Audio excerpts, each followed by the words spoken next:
So the George Health Centre, I'm just going to say we're located in Ontario, Canada. We are a leader in the field of children's mental health. We help more than 5,000 kids and their parents, their families, caregivers each year. And we do serve kids 0 through 18 and provide clinical treatment and also prevention programs as well. So we're really a full service nonprofit children's mental health center here in Ontario. So just a few stats to put some context around this. So 1 in 5 children and youth have a diagnosed mental illness. And of that, only 1 in 5 typically get the help that they need. Young people that are age 15 to 24 are more likely to experience mental health challenges and or substance use disorders than any other age group. And this really matters because actually 70% of mental health during childhood or adolescence. So we know in this field that early intervention is critical, and that often, if left untreated, mental health issues can become more complex, resulting in quite dire situations, such as, complete withdrawal, school avoidance, violence to others, or self-harm and suicide. So it's really important that we act early and figure out what's going on if there is something going on as well. So, what is mental health? Well, people have defined it in various ways, but really, when we're looking at mental health, we're thinking about concepts like ability to enjoy life. So it's not about being happy all the time, but an ability to enjoy life, to be able to function in the various domains of your life at work, at school, within your family environment. We think about resilience, so ability to sort of meet the challenges, the trials and tribulations of life. We think about balance. So, is there balance between time alone and time with others, between being productive and having leisure time, between screen time and face to face time with others? So, we're thinking about concepts of balance, self actualization. So, does somebody have the ability to sort of become who they want to be or accomplish what they want to accomplish in life? And we think about flexibility as opposed to rigidity. I think it's becoming more and more understood that mental health is as important as physical health, that it is really intertwined with physical health in many ways. Um, there are, of course, many different kinds of mental health issues, and we really see the full gamut at the George Health Center. But these can range from anxiety and depression right through to things like schizophrenia or bipolar disorder. And there's no single known cause in most cases. So oftentimes, mental health issues are the result of a complex interaction between genetics and biology and psychology, and sometimes economic factors and social factors as well. Um, so, just some more interesting stats and facts. Here in Ontario, the Toronto District School Board conducted a survey on mental health with their student population, and 28% of students reported not knowing where to turn when they wanted to talk to somebody about mental health. 63% of youth pointed to stigma as the most important, as the most biggest reason not to seek help. And also, we have experienced an increase in hospital emergency department visits for mental health issues. So, as you can see on the slide, they rose 63% between the 10-year period listed for children and youth ages 5 to 24. So, a lot more mental health issues presenting, and also interesting that the school board is actually canvassing students about their experiences with mental health. So a real desire to start to learn more about this and focus on it more, and hopefully reduce the stigma of seeking help. So also just want to comment about suicide. So Canada's youth suicide rate is the third highest in the industrialized world, unfortunately. So it is the case that we lose more children to suicide than from cancer and heart disease and respiratory illness and diabetes combined. So we really do want to pay attention to mental health from this perspective as well. So I'm just going to say a little bit about COVID based on the research that's coming in. McMaster University here in Ontario has done some interesting parent surveys with thousands of parents and families, and this is what they've found. So 70% of children and youth have reported a worsening of mental health during the pandemic. This includes children with no previous diagnoses who are now reporting depression, anxiety, irritability, and issues with focus. There's been a 50% increase in youth coming to hospital with eating disorders. So we know that prevalence of eating disorders has increased, and that the age bracket of 15 to 24 have apparently been the most affected by the worsening mental health situation. And what are we seeing at George Hull? Well, all of these issues, as well as more family conflict, so increases in domestic violence, separation and divorce. OCD has been on the rise, a lot of school avoidance, people reporting a lot of isolation, increased and over abundant social media use and screen time, and of course, difficulties managing remote learning. So really the research does attest to the fact that this is a shadow pandemic that is happening. So then on the next slide, also going to comment a little bit on the parent situation. Definitely more parents were reporting mental health problems, and to a really significant degree, 69% reporting significant depressive symptoms. Many 30%, so about 1/3 reporting a lot of depressive symptoms for a bulk of their week, and a quarter reporting anxiety, making it extremely difficult to function, and about 50% saying they sought professional assistance for their own mental health.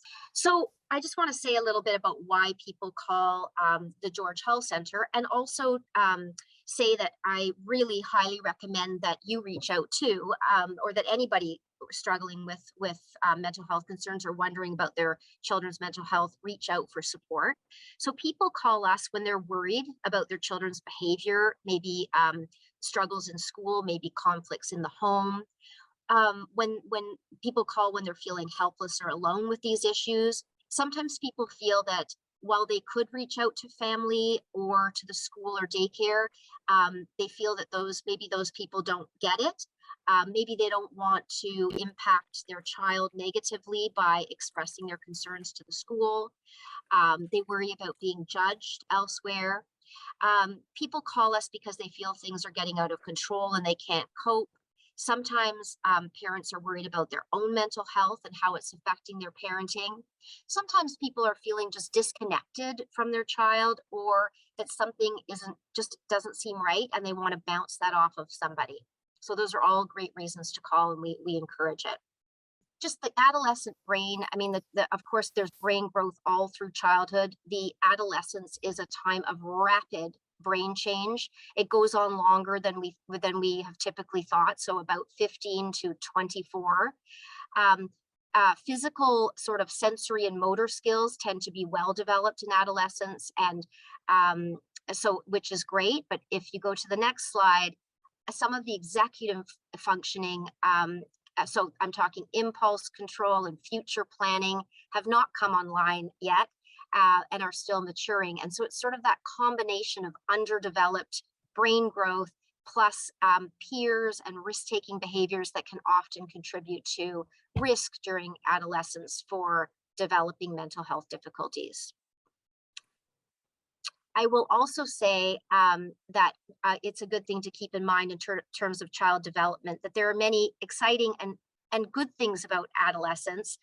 There was a great book by Daniel Siegel about, I think it's called Brainstorm, about the adolescent period being a time of emotional spark and high emotional energy. It's a time we often remember quite emotionally ourselves, a time of social engagement and novelty seeking and creative expression, and sometimes bucking of authority that leads to neat ideas and regeneration.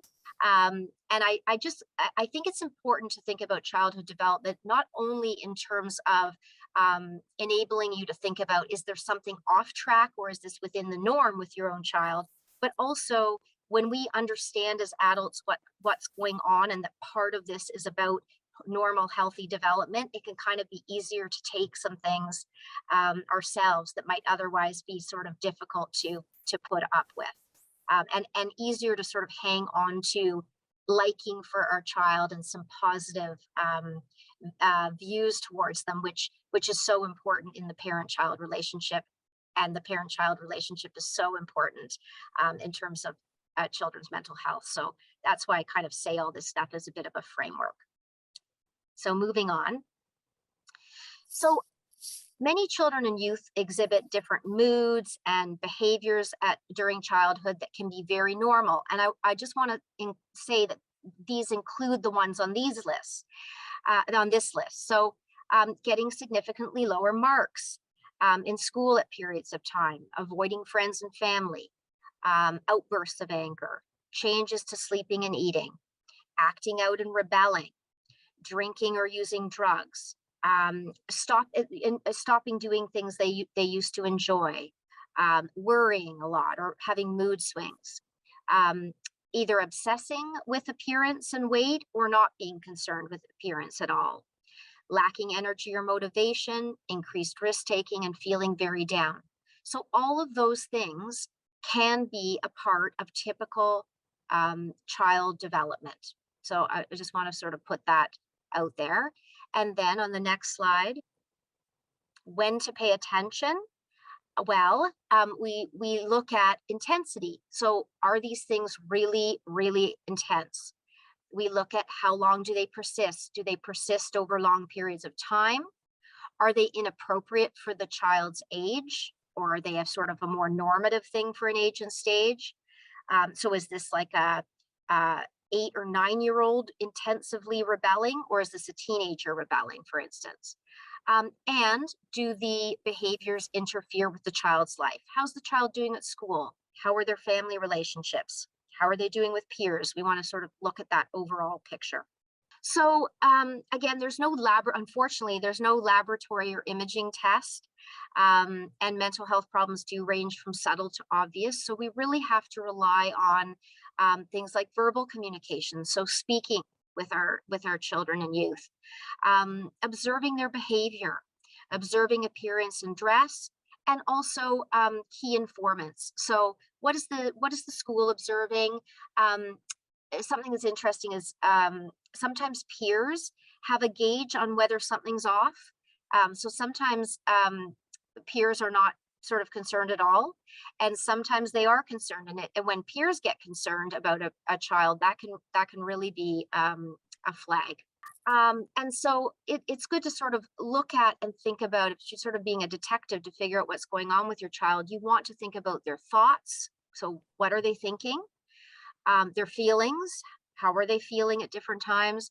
And also, what are their behaviors? What are you observing? So all of those things are important and relevant. And then again, I think this sort of says what I've said, which is how often, how intense, is this a change from the baseline, from the child you knew at a different stage, or is this sort of part of your child's general temperament over time? And are there high risk, or of course, high risk things happening or safety concerns? And those are times when you may want to seek assistance. So then, very importantly, what can you do if you're concerned about your child's mental health, or if you're wondering whether there's a mental health issue? So the first thing is listen to your instincts. You know your child well. Listen to your gut. Also, don't be isolated.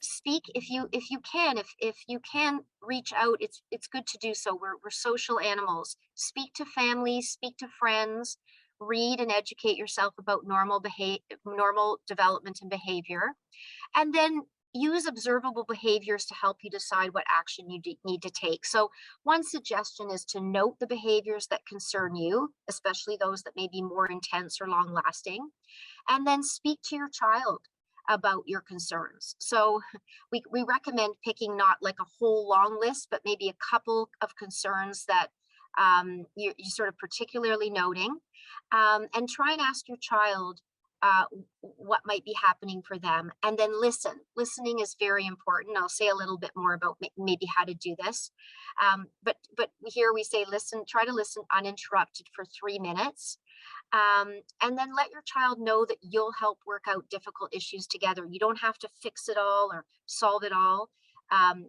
immediately, but just sometimes don't underestimate the power of just talking about it. So just getting it out of the child's head and just having the two of your minds together, just even knowing about the problem can go a long way towards helping.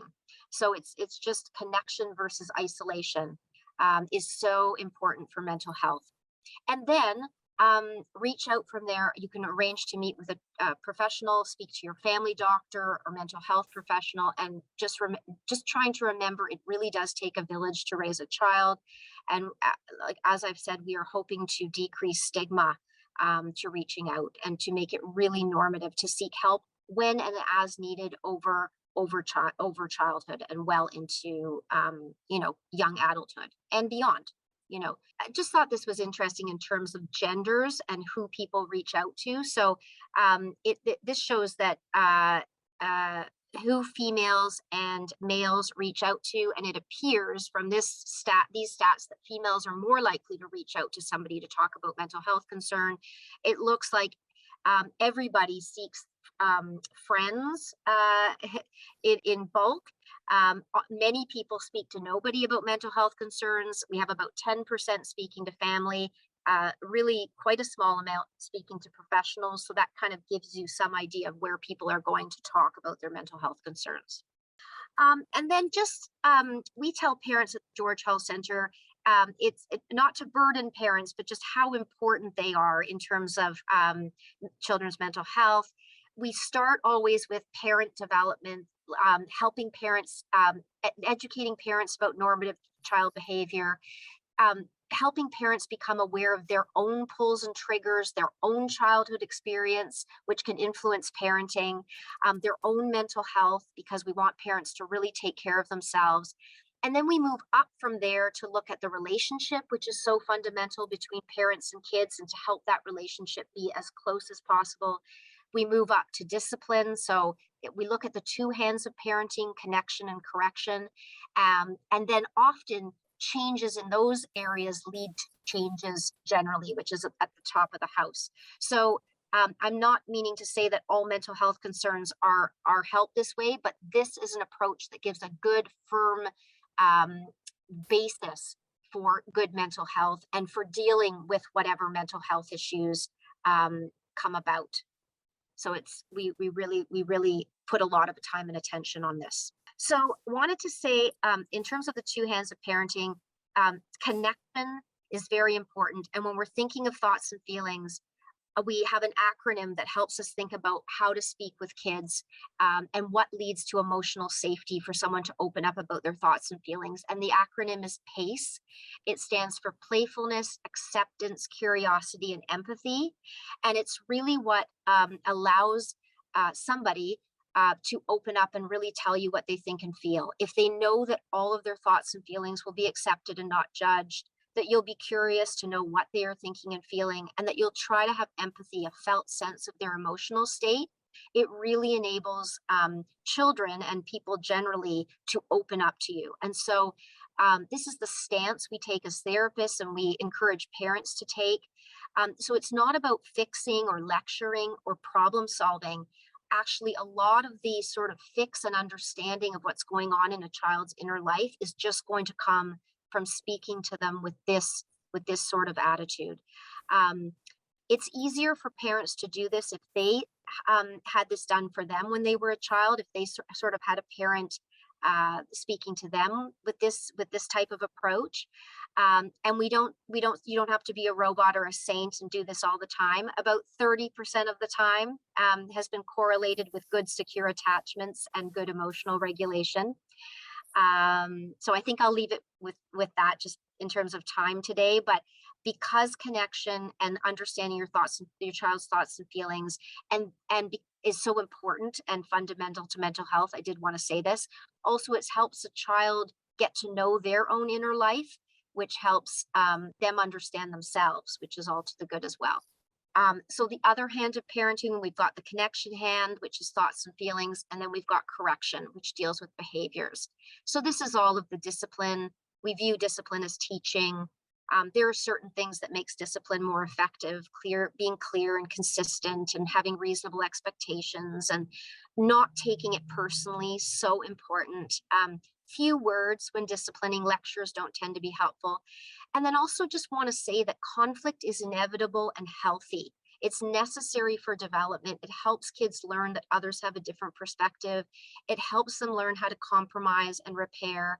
Repair is such an important part of mental health. So knowing that we can disagree with someone and the relationship will still outlast that, that we can come together again, that we as parents can say we're sorry if we are, and that we can also reach out to the child, even if it's the child's fault. We don't have to own it as parents if it's not our fault, but to reach out to say we still love the child is so important and keeps that communication and dialogue open and also leads to good emotional regulation. So it both helps mental health and it will help you understand your child's mental health as well and get them help if they need to, and kind of the right type of help for what they're experiencing. So just in conclusion, just remember, humans are born hardwired to seek connection and community for survival. We are born with that as an innate instinct out for help.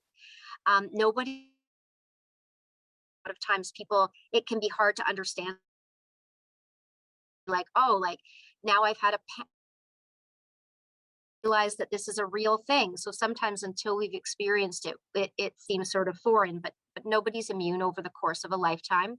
There's no dumb questions. Mental health is health. We should get help just as we would for a physical ailment. There is support available, and early intervention, as I've said, is key.